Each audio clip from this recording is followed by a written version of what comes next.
बहू की निकली तोंद। सेठ रामलाल अपने कस्बे का सबसे फेमस हलवाई था। उसके हाथ की मिठाइयाँ खा खा कर लोग तारीफ करते नहीं थकते थे। रामलाल का बेटा सतीश अपने पापा के साथ हलवाई की दुकान संभालता था। सेठ रामलाल के बारे में एक और खास बात थी, जिसके बारे में पूरा कस्बा चर्चा किया करता था, और वो थी सेठ रामलाल की बड़ी और मोटी तोंद। सेठ रामलाल की तोंद इतनी बड़ी थी कि उसे देख देख कर सब लोग बस एक ही बात कहते थे कि रामलाल दिन रात मिठाइयाँ खाता है। लेकिन उसका बेटा सतीश बहुत ज्यादा पतला दुबला था। रामलाल के घर में उसकी पत्नी जमुना और सतीश की पत्नी कृष्णा भी रहा करते थे। एक दिन दुकान पर, अरे भाई सेठ रामलाल, आज तक एक बात मेरी समझ में नहीं आई। अपने घर ले जाकर सारी मिठाइयाँ अब खुद ही खा जाते हो क्या? देखो भैया, ये सवाल मुझसे रोज कोई ना कोई पूछता है। मेरे और मेरे बेटे के शरीर में इतना अंतर है कि ना चाहते हुए भी लोग मुझसे पूछ ही लेते हैं। तो बताओ ना, क्या है जवाब? तुम ज्यादा मिठाई खाते हो या तुम्हारा बेटा मिठाई को हाथ भी नहीं लगाता? कोई तो बात है। तुम्हारी तोंद पूरे कस्बे में फेमस है और तुम्हारा बेटा है कि सूखी लकड़ी की तरह। देखो भैया, एक राज की बात बताया हूँ। चाहे कितनी भी अच्छी मिठाइयाँ बनाते हो, लेकिन कभी मिठाइयों को हाथ तक नहीं लगाते। अरे हमको तो मिठाइयाँ खाना बचपन से ही पसंद नहीं है। अगर मिठाइयाँ बनाना पसंद नहीं है तो हलवाई कैसे बन गए? मिठाइयाँ खाना पसंद नहीं है, बनाना तो पसंद है। बस अपना शौक पूरा करने के लिए बन गया हलवाई। शाम के वक्त रामलाल और सतीश दोनों घर पहुंचते हैं। रामलाल के हाथ में मिठाई का एक बड़ा सा डिब्बा था। अरे आज क्या स्पेशल मिठाई लेकर आए हैं आप? जरा मुझे भी तो बताइए। अरे जमुना, देसी घी के मलाई वाले लड्डू है। एक बार इसे खाओगी ना तो खाती रह जाओगी। आज मैंने कुछ अलग ढंग से बनाया। सोचा पहले घर वालों को खिलाता हूँ, उसके बाद अपनी दुकान पर बेचूंगा। लाइए लाइए, अब आपके हाथ की बनी हुई मिठाई मैं नहीं खाऊंगी तो कौन खाएगा? जल्दी दीजिए। अरे वाह, लाजवाब! क्या बढ़िया स्वाद है इसका। अरे पापा, मैं भी 8-10 लड्डू तो खा ही जाऊंगा। बेटा, इस कस्बे का हर आदमी मेरी तोंद और तेरे दुबलेपन के बारे में बात करता है, लेकिन सच तो यह है कि मैं मिठाई को हाथ तक नहीं लगाता, और तुम मिठाई के अलावा किसी और चीज को हाथ नहीं लगाता।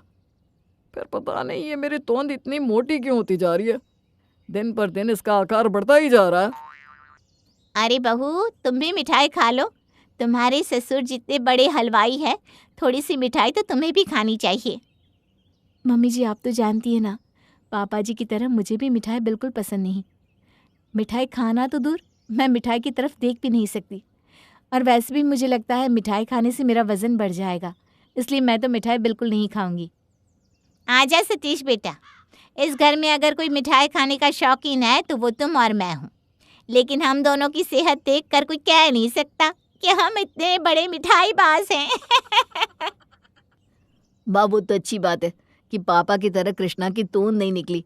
पापा की सेहत देखकर मुझे लगने लगा था जो लोग मिठाई नहीं खाते ना, उनका पेट बड़ा हो जाता है, जैसे पापा जी का हुआ है। ये आप कैसी बातें कर रहे हैं? मिठाई नहीं खाने से किसी का पेट बड़ा थोड़ी ना होता है। जिसका होना होता है उसका अपने आप हो जाता है। कुछ दिनों के बाद, मम्मी जी, मैंने अपनी प्रेगनेंसी का चेकअप किया था, पॉजिटिव आया है। अब आप दादी बनने वाली हैं। अरे वाह वाह वाह! इसी खुशी में तुम्हारे पापा जी से कहूँगी बहुत सारी मिठाई लेकर आएंगी। और देखो बहू, अब तुम मम्मी बनने वाली हो, अब तो तुम्हें भी थोड़ी बहुत मिठाई खानी पड़ेगी। ठीक है मम्मी जी, आप कहती हैं तो मैं थोड़ी सी मिठाई खा लूँगी। लेकिन देखो बहू, तुम अपनी प्रेगनेंसी की बात किसी को मत बताना, बिल्कुल भी नहीं।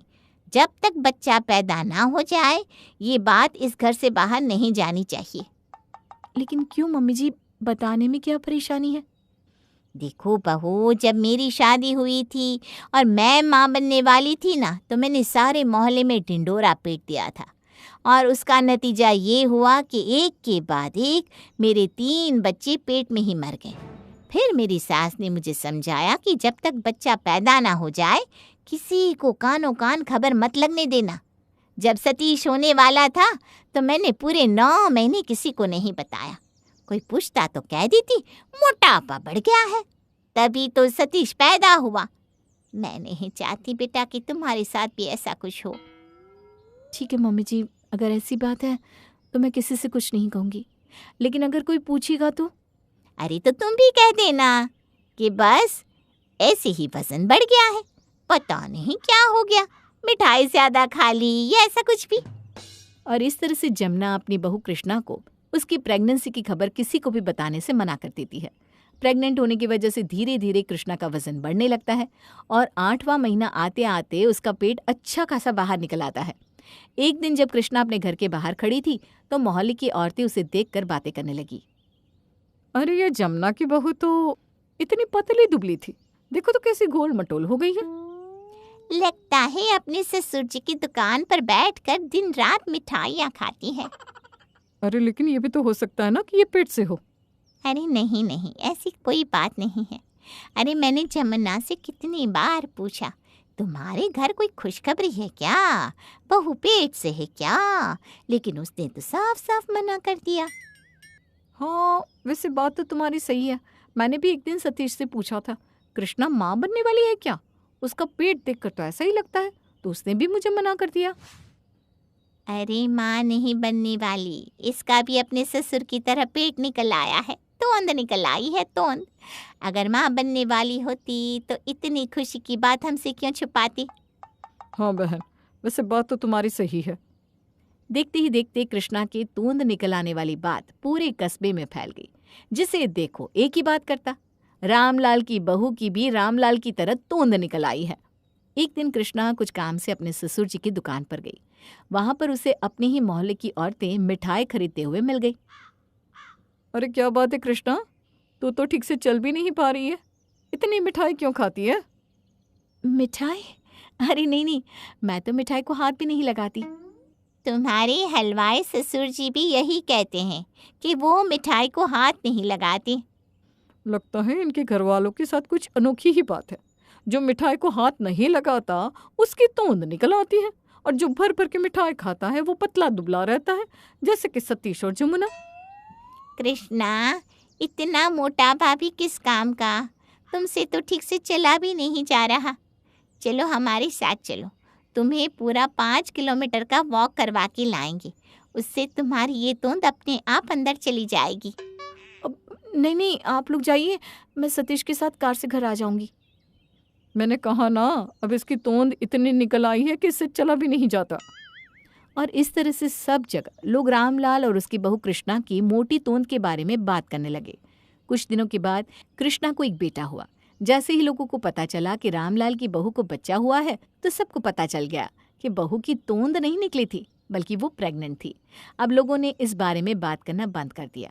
लेकिन बच्चा होने के कुछ दिन बाद अचानक से कृष्णा का वजन बहुत ज्यादा बढ़ गया और उसका पेट सच में बाहर निकल आया। अरे कृष्णा, अब तो तुम प्रेग्नेंट भी नहीं हो, फिर तुम्हारा पेट इतना बड़ा कैसे हो गया? तुम्हारी तोंद इतनी ज्यादा बाहर कैसे आ गई? मैं भी वही सोच रही हूँ बहू, तुम्हारे पेट को क्या होता जा रहा है? तुम्हारी तोंद तो तुम्हारे ससुर जी की तोंद से भी बड़ी हो गई है। मम्मी जी, हमने मेरी प्रेगनेंसी का सच सबसे छुपाया और लोग कहते थे कि मेरी तोंद निकल आई है, तो निकल आई है। ये शायद उसी का नतीजा है। लोगों के बार बार कहने की वजह से ही आपकी बहू की तोंद निकल आई है।